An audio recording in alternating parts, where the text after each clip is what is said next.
Greetings and salutations. Thank you for lending an ear to the voice of the times. This Monday, December 27, 2021. For today's editorial, revisit safeguards against crypto rush. Filipinos should be cautious about investing in cryptocurrencies like Bitcoin. Likewise, the central bank should review its policies on cryptocurrencies and on decentralized finance or DeFi in general to protect consumers not only from scams but also from making poor investment decisions. There has been so much hype about cryptocurrencies over the years, and our concern stems precisely from their growing popularity even among Filipinos. Some may be rushing to invest in them without actually understanding the concepts of these new instruments and the risks involved. For instance, many might not realize that not all cryptocurrencies are bitcoins, as there are more than 6,000 others available. If one thinks about it, the very concept of a cryptocurrency seems troubling because it was designed to operate outside the formal financial system and beyond the control of government regulators. That alone should raise red flags given the problems with money laundering and various other illegal dealings of terrorists and criminals everywhere. Another troubling feature is the anonymity of buyers and sellers allowed in the new system. That undermines the Know Your Customer policy imposed by regulators, partly to prevent fraud and other crimes. Of course, the idea behind these features was to simply facilitate transactions, or more technically, peer-to-peer exchanges. But it is not hard to imagine that anything beyond the reach of regulators could attract opportunists in the criminal underworld.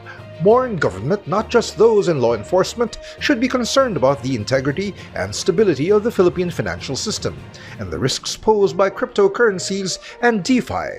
It is a digital infrastructure ecosystem based on blockchain that seems to be emerging as a substitute for formal financial intermediaries like banks and brokerages. Blockchain, of course, is like a digital ledger that claims to be impregnable to hackers, which partly explains its appeal. Central banks, in our case the Bangko Sentral ng Pilipinas or BSP, play an integral role in any economy.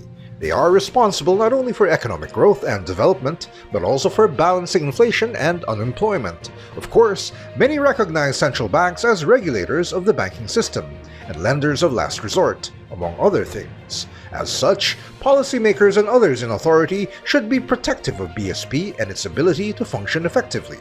While it may be wrong to swim against the current, so to speak, and resist technological advances, policies should also evolve at a pace that keeps up with the developments. Financial literacy. Another concern has to do with consumer protection, which applies to investors in cryptocurrencies and users of DeFi. Admittedly, they seem alluring to people looking to preserve or grow their wealth. Because of their popularity, these technological advances have even spread to other sectors, particularly the art world, that now offers non-fungible tokens or NFTs. They are minted on blockchain in a process paid for with a cryptocurrency, typically Ethereum. All these ideas and terms do sound fancy, even mysterious, but they can also be frightening. The crypto rush evokes memories of an economic disaster a century ago. In the 1920s, Americans risked their life savings to invest in a bull market, even though many had little understanding of intrinsic value and how the bourse actually worked. They were simply drawn to an opportunity to make a quick fortune.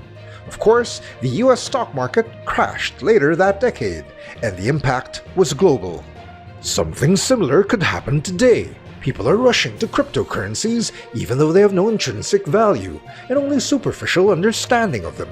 Like investors in the 1920s, people today can hardly resist any possibility of becoming wealthy in a short period. Warren Buffett, arguably the best investor today, said the value of cryptocurrencies was based largely on the demand of the next buyers. He describes it as like a bubble, although he did not use that term. For its part, the BSP has issued statements and materials that educate the public about cryptocurrencies and blockchain. More can always be done, though. The best defense against losing money in cryptocurrencies and new technologies related to them may be financial literacy.